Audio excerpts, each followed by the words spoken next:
Hi, my name is Adam Saint-Gelais.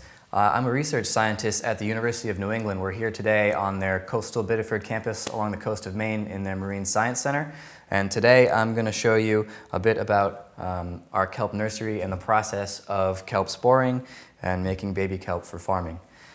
So we're going to start here with prepping sorus tissue. Sorus tissue is the reproductive component of the kelp blade, the sporophyte, which is the part that farmers grow in the ocean. So what we've done is we've gone out in the field on a nice low tide where we know there's a nice healthy kelp bed, and we've harvested some sporophytes that have sorus tissue. So if you can see, what you're looking for when you're looking for sorus tissue is a very defined dark area of tissue in the middle of the kelp blade. There's a couple different phases here. There's some younger sorus tissue starting back here, but this is really what we're after, some really nice, developed, dark sorus tissue. It's fairly clean, not a lot of fouling organisms on it, and some nice raised edges that tell us that it's ripe and ready to release its spores. So the first thing we do when we come back is get our setup ready. Cleanliness is important, so we sterilize this cutting board with a 10% bleach solution, let it dry, making sure that there's no bleach left on here. We've done the same with all of our instruments. As you can see, I'm wearing a lab coat, which is very important. We're not using any caustic chemicals or anything here, but it's more for preventing marine things that might be hitchhiking on my clothes from getting onto the stuff that we're working with here. So the first step is to cut out the section that you want to be working with, your nice healthy sorus tissue, and you can disregard the rest of it. So we've got some younger stuff here that I'll prep anyway. So we'll get rid of the non-reproductive parts.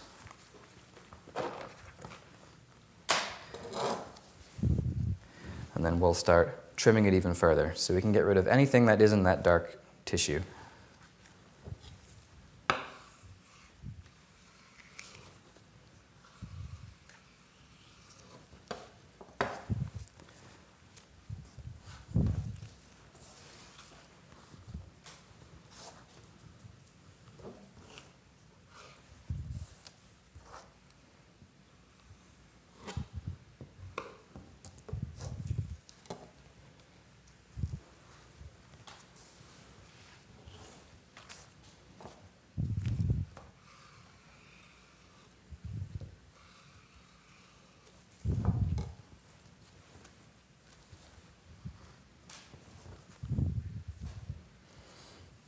So once you have the tissue, the sorus tissue specifically removed from the broader kelp blade, you want to do a little bit of scraping to make sure that you remove any fouling organisms that might be present there.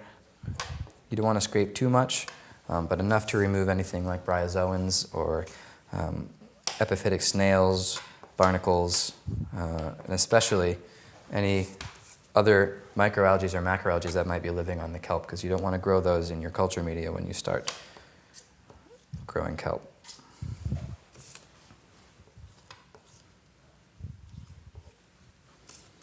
And so these were pretty clean to begin with, but this is always good practice. Both sides.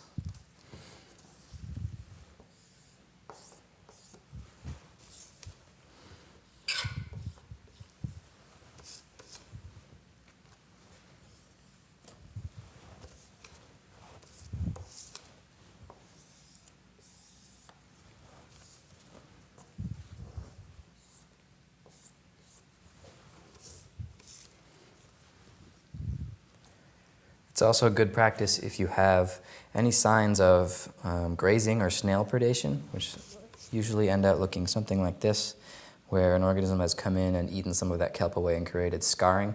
These are areas that fouling organisms can really embed themselves in, and it's very hard to get themselves out. So you may lose a little bit of sorus tissue, but I will usually just excise those components and not bother using them.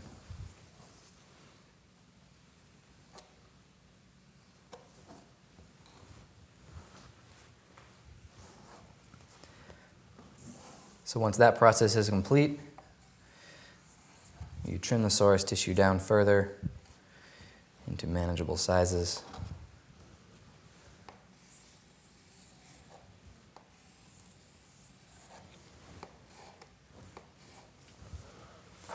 And from here, it's ready to go into the refrigerator overnight. So once you have your source tissue completely prepped, and have some sort of a container with a lid preferably, and some filtered sterile seawater. You wet down the paper towel and then just layer your source tissue thusly.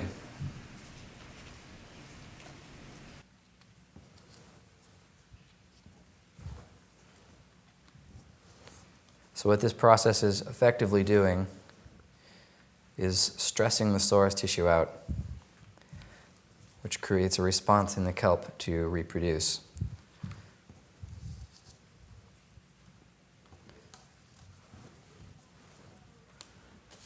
So once you have one layer, place another layer on top, wet that down. If you have more source tissue, you can repeat this process and create a kelp lasagna of sorts. Once this is done, loosely place the lid on, and this will go in a refrigerator overnight for 24 hours. We'll come back the next day and continue the process of releasing kelp spores.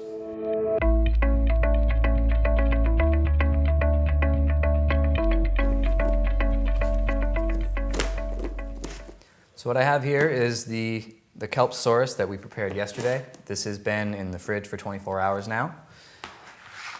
You can see it's nice and layered. It's a little bit desiccated, which is what we want. So the process here is really simple. We have a beaker here of filtered seawater.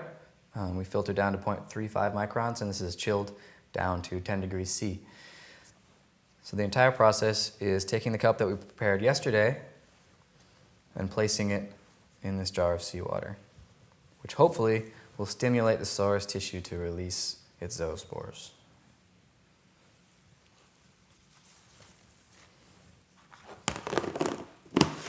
So we'll wait about 15 minutes for this to start releasing its spores, hopefully, and then we'll start checking this solution under the microscope, and hopefully we'll see a lot of kelp spores swimming around. So I'm seeing a spore release already, which is really great news. Some of the things that you're looking for, if you've done your job right and you've cleaned the source tissue well, there really shouldn't be anything else in the seawater outside of the spores that you're looking for. Visually, they're pretty obvious. They're flagellated, they swim around.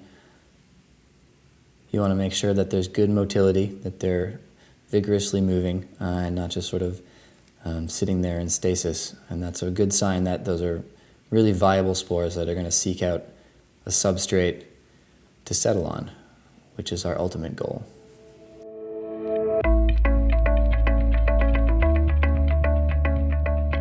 So it's been about a half an hour since we put the source tissue in the solution. We've been checking on the microscope for viable spores swimming around. We have a good release. What we've done is some basic math that tells us how much of this water we need to put into our settling tubes. We want to target a certain density of spores that we would like to have settle on our twines, and that density can be different depending on what your application is. If you want a really dense culture, obviously you put more of this water in the settling tubes.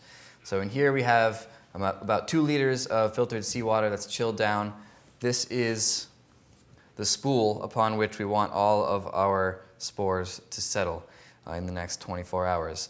This is about 200 feet linear distance of nylon twine wrapped around a piece of 2-inch PVC.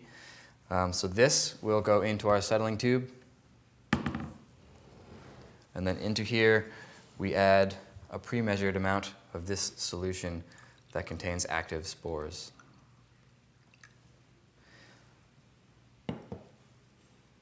Once this is done, we'll put a lid on this. It will go in the refrigerator or in a chilled water bath for 24 hours, after which this spool will come out of here and go into our nursery tanks for 4 to 6 weeks, at which time the sporophytes are ready to go out into the field.